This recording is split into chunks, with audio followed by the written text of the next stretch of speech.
What's going on, everyone? After Ghost of Tsushima's State of Play broadcast on May 14th, developer Sucker Punch asked players to send in questions that they still had. Well, they've answered a whole bunch of them on a recent PlayStation blog post. Keep watching to find out all the questions and answers and new things that we've learned about the game. I'll post a link to the article in the video description if you want to read it. The first thing that we've learned about are the different types of weapons in the game. Can you use anything other than a sword, like axes or spears? Well, they answered, and Jin's katana is a family heirloom and with him all the way through the game. This is the main weapon that he uses when fighting enemies. He also does have a Sakai blade, which is a knife forged using steel. This is also going to grow with him on his journey. There will be ways to improve the katana, both in stats and appearance, which is going to be awesome.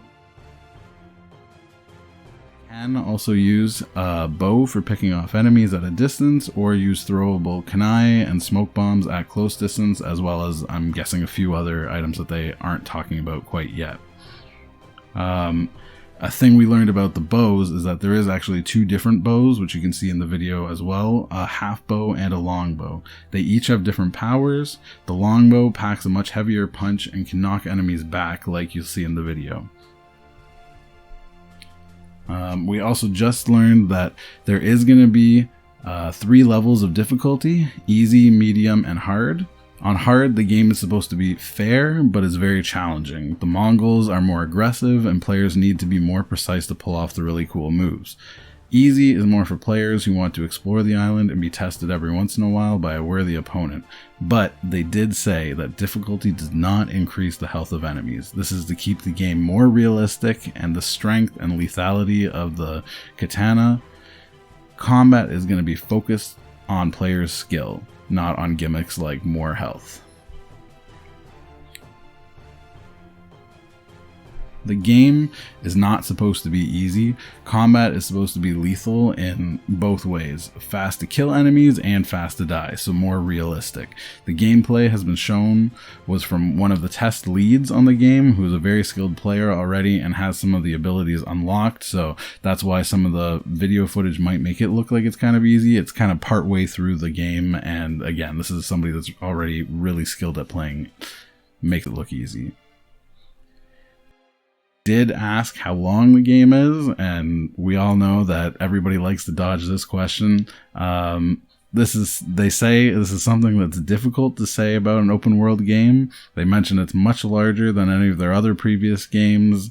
The world is filled with tons of distractions, so if you enjoy looking for everything, you're going to have plenty to do and spend dozens of hours exploring the world. If you're really focused on the main story, you're going to get to the end a lot faster. They do say that most of the playtesters spend a full week on the game and still don't finish the storyline. So, sounds like it's going to be pretty big to me. You'll notice that in some of the prompts there that you can see, push L2 and R2 at the same time, and there's little circles on the life bar. These circles are actually Jin's resolve, which can be used to heal or perform his most intense attacks. This lets players decide between healing or making stronger attacks, so it's kind of one of those decisions that you have to make in the heat of the moment, whether you're going to try and heal yourself to keep staying alive or go on the offensive. Another person asked if you could swim out to the boats in the water, and they confirmed that there is no swimming or boating. Jin is going to be able to ride his horse or walk around and run around.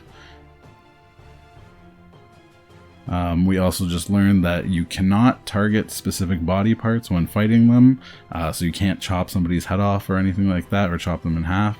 Jin does want to kill his enemies as quickly as possible. Sucker Punch's motto is mud, blood, and steel. This means that it's gritty, visceral, and really lethal. Enemies and Jin will both die quickly and realistically, so you're just trying to stay alive with every weapon that you've got. Another person asked if you'd be able to dual wield both swords at the same time while attacking, and the answer is sadly no. Jin was trained in a traditional style to fight with one sword at a time. Because he's often outnumbered, he, along the way, learns to use things like thrown weapons to help even those odds. Another cool thing that we're learning is that The armor is fully customizable. You can use different sets, so you can change the helmet and the body elements of the armor. Another person asked, can you play as another character other than Jin? And no, this is Jin's story. You're just strictly going to be playing his story. A little bit more on the materials and crafting. There are animals in the world. Some animals will be there to help guide Jin on his journey, like the foxes that you see. Others will be more aggressive. Upgrade resources can be collected from these animals when defeated, so you will have a bit of a hunting aspect there so that you can get those materials to upgrade. Choosing to fight like a samurai or like a ghost or ninja have consequences. There is no karma system. There's only one story that they're trying to tell and one outcome for Jin. The idea of having different playstyles is meant to allow the player to have the freedom to play the way they would like to, so they can choose how to face these encounters. Your actions are not limited by the armor sets, so for example, you can use smoke bombs even when wearing the samurai armor. Jin starts as a samurai in the beginning of the game, which is very sword-based focused combat. As the game progresses and Jin learns more, he is called the Ghost, but he is still just as strong with his sword.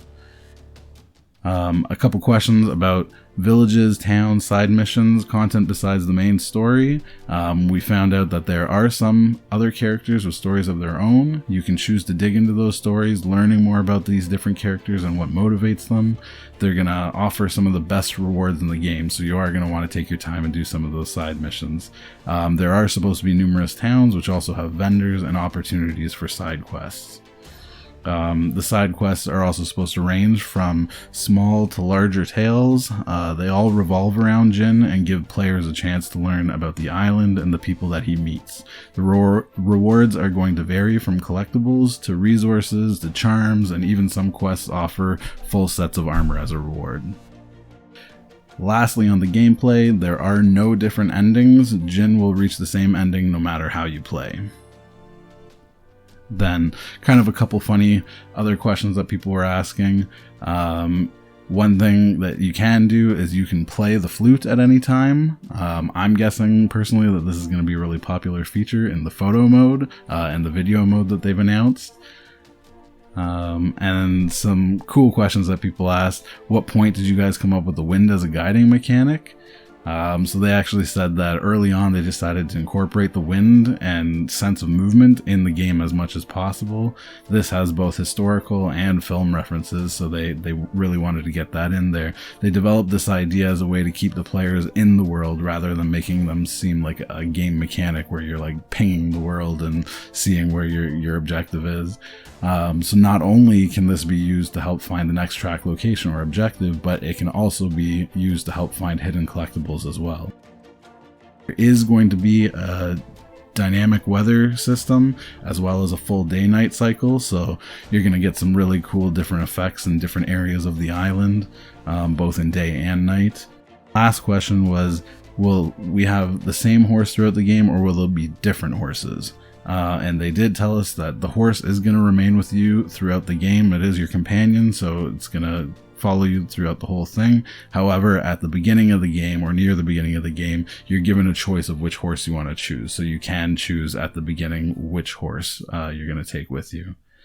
That's it for now, guys. Ghost of Tsushima releases on PS4 on July 17th. I can't wait. I'll definitely be putting out some more videos on it, so keep it locked here for tips and tricks and more information about this and other upcoming awesome games. I'll talk to you next time.